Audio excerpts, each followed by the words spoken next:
Américo, a gente vê que o conflito tem escalado muito mais rapidamente do que o conflito Israel-faixa de Gaza. A gente teve semanas a fio de ataques de foguetes vindo do Hamas com ataques de mísseis vindo de Israel.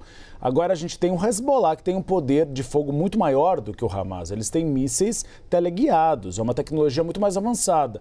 E agora o Gavendo traz uma informação importante da possibilidade de um ataque terrestre, que vai muito além do que tem sido feito até agora. A gente teve essa tentativa de ataque hoje do Hezbollah contra Tel Aviv, principalmente a base do Mossad, que é o centro de inteligência israelense. Eu gostaria que você contextualizasse para a gente o que significaria um ataque a Mossad feito pelo Hezbollah. É uma escalada ainda maior desse conflito, que eu já chamaria de uma guerra total entre Israel e o Hezbollah.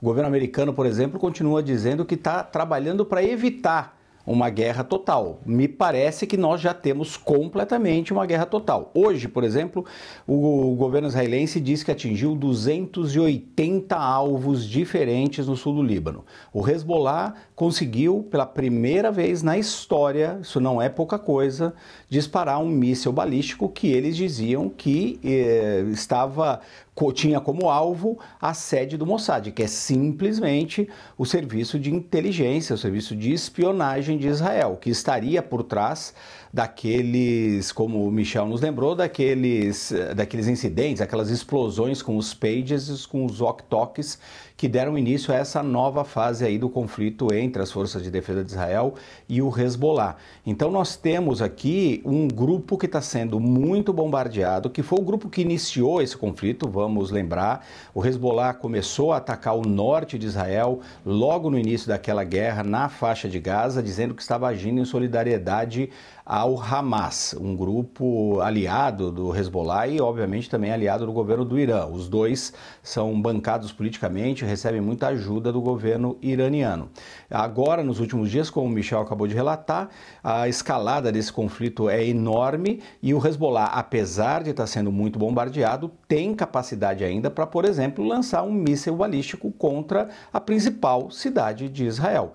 Felizmente, esse míssil foi abatido no ar, não causou vítimas, mas nós temos um número crescente de vítimas dos dois lados. Inclusive porque o Hezbollah também aumentou a barragem de mísseis e foguetes lançados no norte de Israel. Então nós estamos vendo aqui uma escalada muito grande. E você e o Michel, Uribe, apontaram muito bem esse risco de uma possível invasão terrestre, que levaria a guerra para uma outra situação.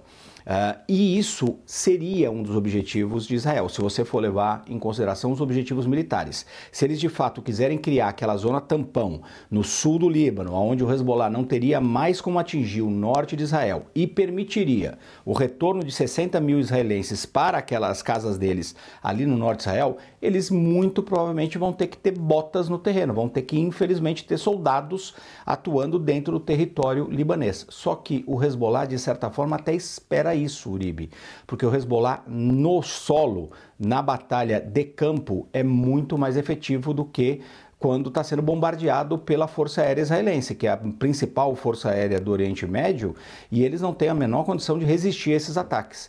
Então, num certo sentido, o Hezbollah até espera essa invasão, pelo menos para dar a impressão de que está resistindo de alguma forma, porque neste momento eles estão perdendo muita gente, perdendo muita munição, porque os ataques israelenses estão atingindo de fato não só os comandantes, como as capacidades do Hezbollah de atacar o norte de Israel.